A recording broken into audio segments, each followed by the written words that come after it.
Stirling-Middleton, our curator, and she'll introduce you then to Tobias and Anthony, who wrote and illustrated the book. So thank you very much, and over to Emma. Hi everyone, thank you all so much for being here.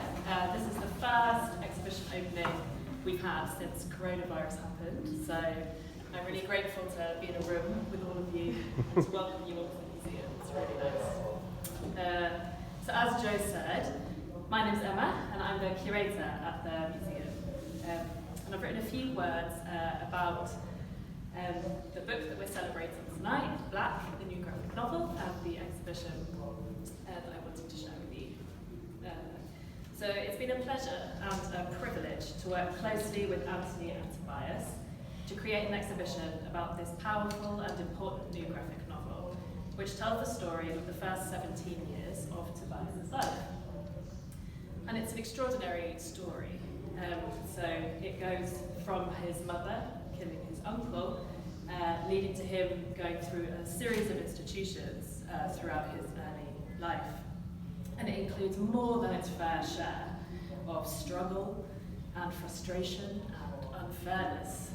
And I think it would be easy to tell the story in the book as a traditional hero's tale of a person overcoming great adversity to achieve happiness and success.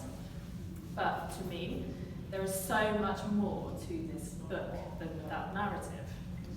Tobias recounts his story with such warmth, humility, and humour. Whether he's talking about lightness and fun, or dark and traumatic experiences.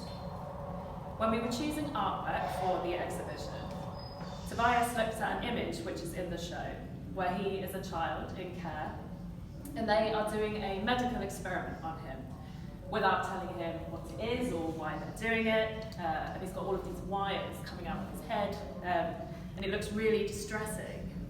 And Tobias looked at the image when we were together, and he laughed, and he said, "Oh yeah, I remember that. The woman said, whatever you do, don't bite your teeth together." So of course, he said, I sat there like this. And to me, this is a great example of what makes Tobias's voice so special. He views all of the experiences that he has had through a lens which is uniquely his. And it is playful, humble, accepting, wise, and relaxed.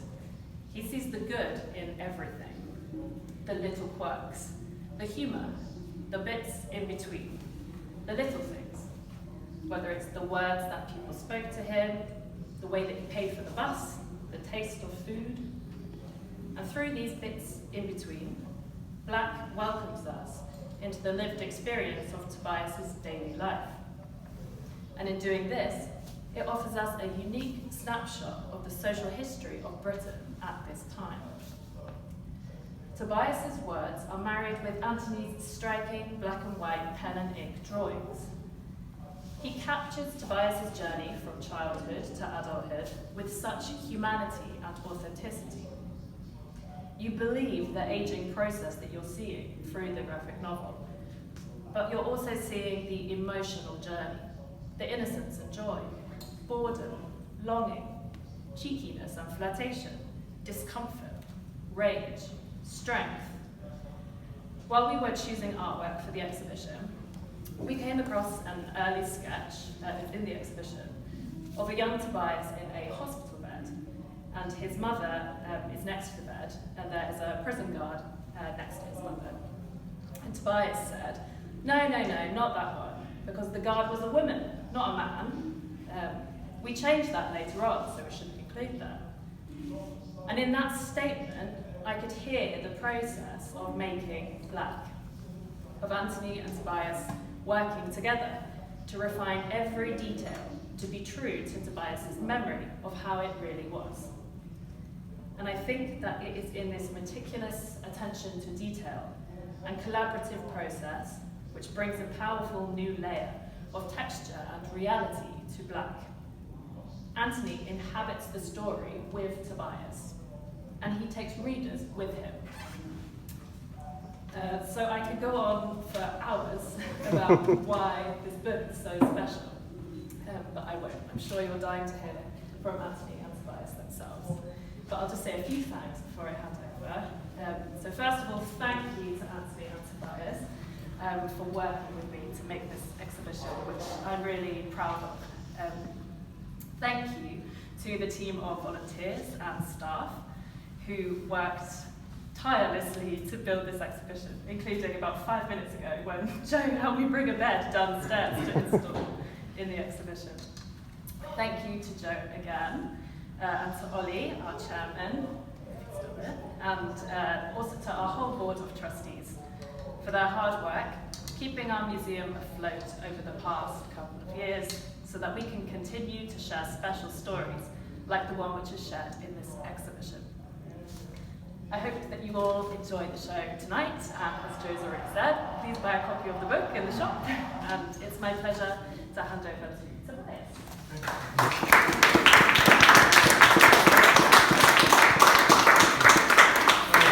Thank you all for coming along today. When I did the video for the Kickstarter for the graphic novel, I mentioned how my story was a snapshot, a unique snapshot of British history. And when I say British history, I was just mentioning a few minutes ago how, for instance, it deals with certain areas which have not been covered, or not covered in this way anyway. For instance, in the 80s, the arrival of crack cocaine, the arrival of ecstasy in the UK, how that impacted the streets. That was something which, again, has not been done in this particular way. Care, being in care before the legislation that the Labour Party brought in, for instance, DBSs, which we now have, where anybody wanted to work with children has to have a criminal check. This didn't happen when I was in care. Also, a very, very important area that the novel deals with is the white community. Now, I think it was last year we had all of the marches, all of the kerfuffle, and I was really frustrated that the way that the UK had been presented as being this kind of really racist country and as if no progress had been made, it really frustrated me that the different voices that are out there in the black community were not being heard. So for instance, I was talking to Elaine earlier, and Elaine's from my generation. We're what you call the children of the Windrush generation. So there are three distinct black communities in the UK. There is the Windrush generation who came from the Caribbean to the UK. There is their children, and then there's the African community that came late 80s, early 90s. Now, the problem has been, we've not been hearing really from the Windrush generation children.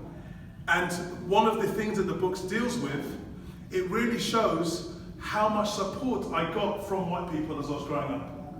It really does. Although that wasn't the intention of the book. I didn't write the book thinking, I'm going to show how nice white people are. That wasn't the plan. No, it wasn't. That wasn't the plan. I'm going to show what the streets were like before and after crack cocaine arrived. I'm going to show what it was like before ecstasy arrived. That wasn't the intention. The intention was simply to just chart my life from 1967 to 1991. That was it. But as a result of things transpiring in our society, then you start to think, well, actually, if you decided to read this and think every time a white character or a white person enters my life, I'm going to make a note about the way they treated Tobias, how they interacted with him. Were they compassionate? Or did they show empathy? Were they racist? And what you will find throughout the story is literally 99.9% of the time, the case was, I got a lot of support and a lot of love. And I do think that this is one of the things that's been missing from the discussion about race, and it will come from this. So I hope that's one of the positive things that will come from this, whereby it will show how blacks and whites interacted from the 60s, during the time when there was, importantly, no legislation. You think the Macpherson Report, the Race Relations Act, all of these different laws that came into power over sort of 30 years.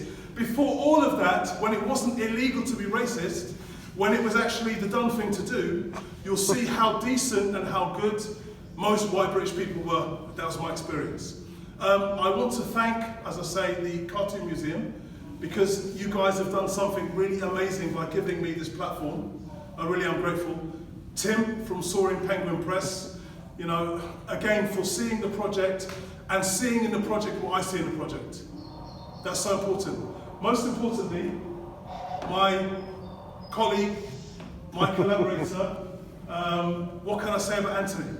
You know, Anthony, one of the things with Anthony we have in common is this: we were both born in 1967. Now, we had a meeting with Emma some weeks ago, and I mentioned how one of the illustrations showed me with a haircut that was worn by Stevie Wonder in his Hotter Than July album. Emma said, "What Hotter Than July album?" Like, she was like this. Anthony's over his head. You can see, I remember that. So there's certain things that we discussed. We could be discussing David Sylvian, we could be discussing Adam the Ants, we could be discussing Hotter Than July, and each time when I collaborate, it's fine. He understood, we were on the same page. Both of us born in 1967. Both of us have culturally so much in common. And again, him taking my story and adding such a strong layer to it. Because the book was written 10 years ago. But the illustration, how did we start doing with these? In earnest, probably 2.5 years ago. There you go. So, but it's added an important layer. Why? Because I believe it's so important to get my story across to the average British person in a platform, in a method, which if it wasn't for this method, perhaps it wouldn't be open to, I think, a great deal of our community. So that's the thing here, you know, if you've only got my story in book form, then it's only going to reach people who are into book form. But if you get into a graphic novel form, I believe it's going to open up not only a whole new avenue of people, but I hope will be a domino that will lead to kind of many, many more people. What more is there to say? I think that's about it. That's all I've really got to say. Thanks for coming along. Please find the work.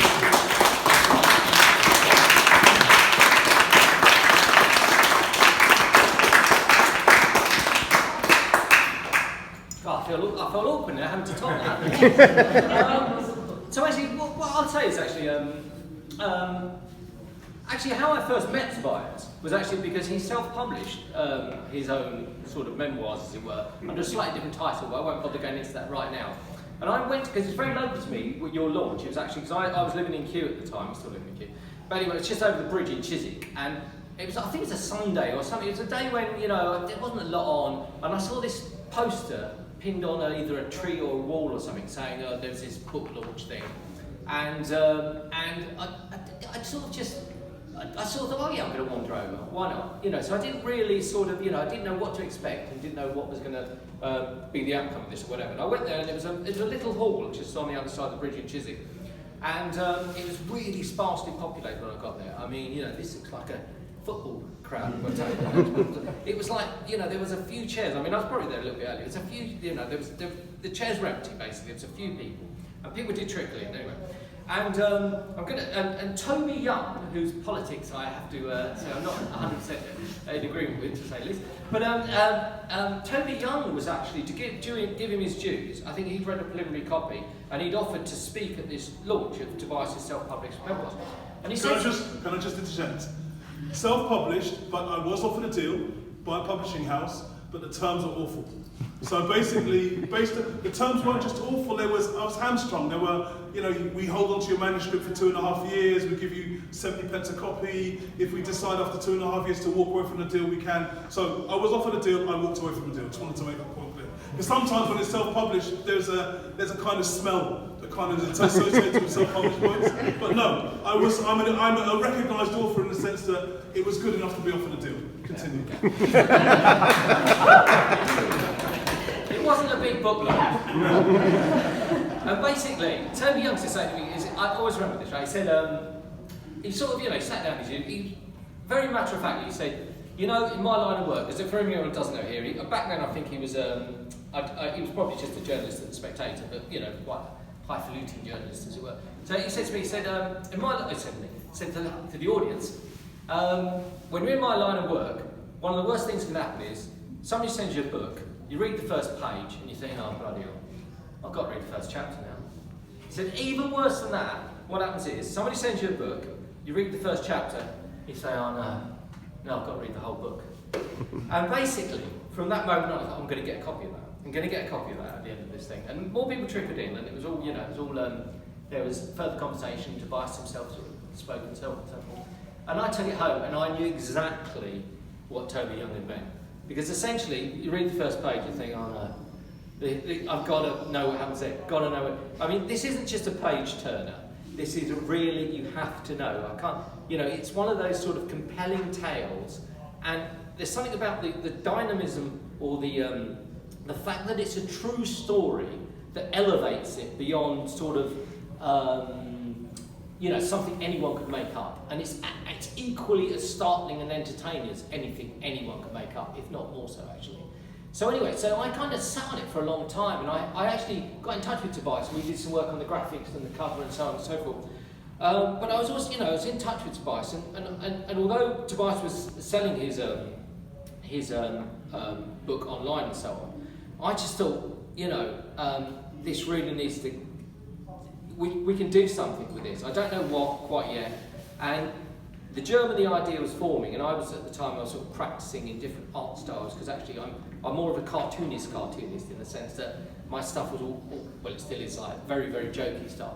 And I was actually attempting to draw in a more sophisticated way. And I thought, two things sort of came together, and I thought, well, why, if I'm going to try and do something in a comic book vein, why don't I do like the best story I've read in the last 10, God knows how many years, 20 years. And that's how this came about. And I chatted with Tobias, and I collaborated with Tobias, and we got the thing up and running, and slowly but surely it sort of started to form into something. And I'm really pleased that it's kind of been made into a graphic novel and so on now. It's been a bit of a long, winding journey, and it's kind of, I think it's all come together, and I think it's unusual in the sense that I'm really interested now to see what people make of this, because with the writing alone, I am sure that people are going to go, wow, this is really interesting and compelling.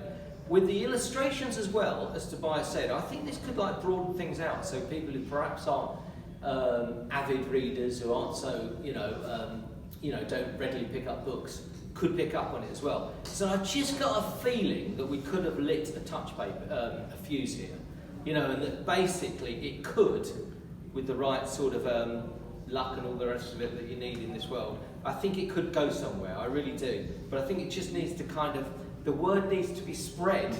So perhaps you could be the sort of the forerunners of that, you guys here tonight. And yeah, that's all I've got to say really. I just want to just add one final point. You know, the history of this country, there's so many layers to the history of this country. And unfortunately, unless it's common people such as myself, ourselves, are recording our history, we're only going to hear the history of the great and the good.